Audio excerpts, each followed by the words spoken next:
Good evening everyone, viewers, subscriber সকল আজি Ganapati restaurant national highway Hatikhuli মাজ গাঁৱৰ কাজিৰঙাত আজি উদ্বোধন কৰা হ'ল। এয়া গণপতি ৰেষ্টুৰেণ্টৰ একাংশ দেখাইছোঁ আৰু এই নেশ্যনেল হাইৱে এই গাড়ী অহা ছাইডটো হৈছে গুৱাহাটী আৰু এইটো বাও ছাইডটো হৈছে যোৰহাট। আৰু বিশেষকৈ আমি গণপতি ৰেষ্টুৰেণ্টত লজৰ ব্যৱস্থা আছে, ছাত্ৰ ছাত্ৰীসকলৰ কাৰণে বিশেষ সুবিধা আছে, থকা ব্যৱস্থা আছে, খুব কম ৰেটত নিৰামিষ আহাৰ খাবলৈ পাব। আৰু ইয়াত বহুখিনি আমাৰ শুভাকাংক্ষী ব্যক্তি আহিছে গণপতি ৰেষ্টুৰেণ্টলৈ, তেখেতসকলৰ মন্তব্য আমি জানিম। দাদা, আপুনি গণপতিক কি জনাব?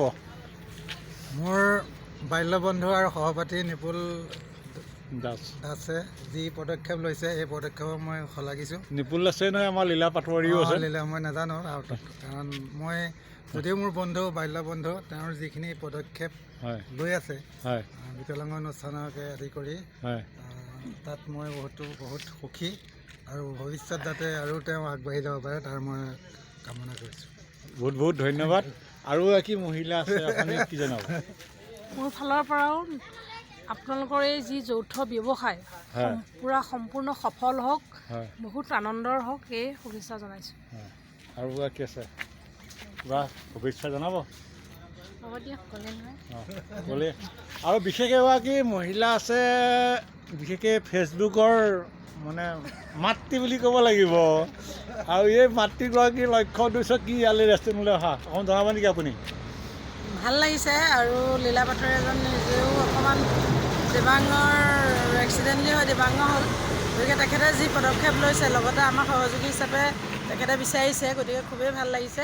আৰু তেখেতক যদি কিবা এটা বোলে মানুহে মানুহৰ বাবে অকণমান যদি ভাবিব পাৰোঁ, আৰু তেখেতৰ যদি বোলে পাৰ হৈ জীৱনৰ কোবাল নদীত পাৰ হৈ তোমাৰে সাহসত তুমি হেৰুৱাবানো কি, গতিকে তেখেতৰ যদি কিবা এটা মনোবাঞ্ছা পূৰ্ণ হওক।